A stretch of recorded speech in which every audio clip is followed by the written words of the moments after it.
In this simulation video, we are going to discuss emotional regulation, how it develops through infancy and childhood, and how and why culture plays a major role in how children understand and regulate their own emotions.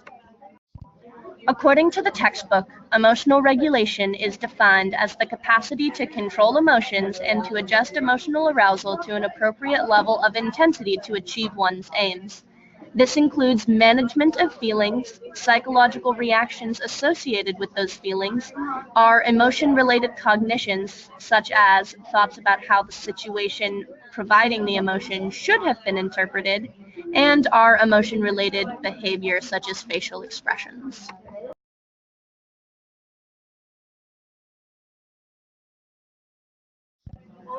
Emotional regulation develops over time based on how the child's primary caregiver responded to the child's positive and negative emotions.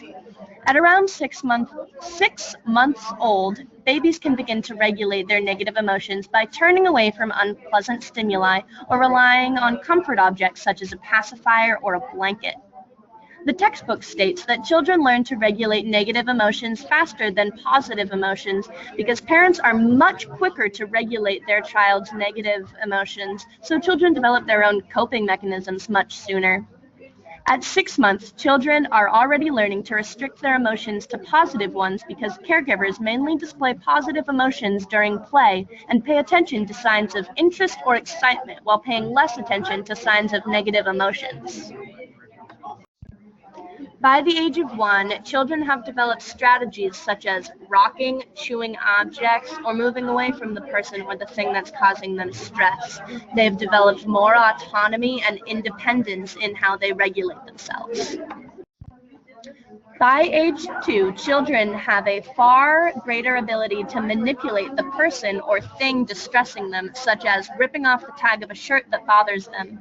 They can also use emotional regulation in social interactions with other children, such as when they're frustrated over having to wait or share a toy. They can use strategies such as playing with another child or using a different toy.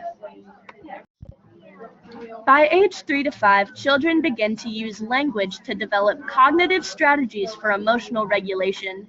Cognitive strategies include directing their attention away from the negative event, thinking pleasant thoughts, and reinterpreting the cause of their stress in a more satisfying way.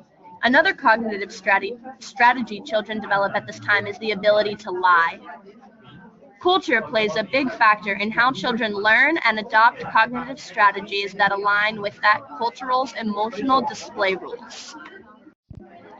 Emotional display rules are situationally and culturally defined rules specifying which emotion should or should not be expressed at a given time. These emotional codes of conduct are developed in early infancy and reiterated throughout the life of a child. For an example, in the United States, mothers encourage intense displays of emotions as long as they are positive, whereas in some African or Asian cultures, any intense form of emotion should be restrained.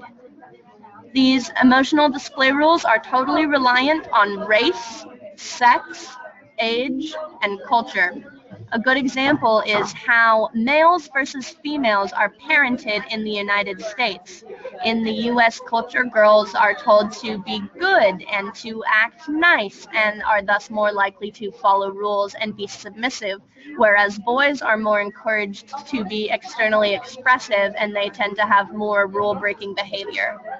A child's ability to master the emotional display rules of his or her environment are viewed as more likable, competent, as well as intelligent, and are much more likely to be accepted within their own culture.